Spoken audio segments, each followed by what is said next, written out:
Ito po ang ating da-downloadin sa ating Play Store. Sa Google Play Store, ito po. Video wallpaper po. Tapos open po natin yan. Pag na-download yun na, open na lang, open. Then ito pong 3 dot dito sa taas.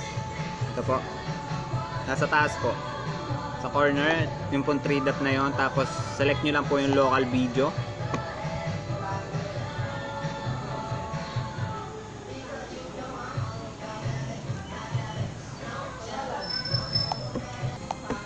Yan po sa local video.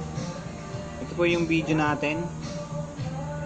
I-select nyo lang po dito kung alin po yung inyong gagamiting video. Halimbawa po ito.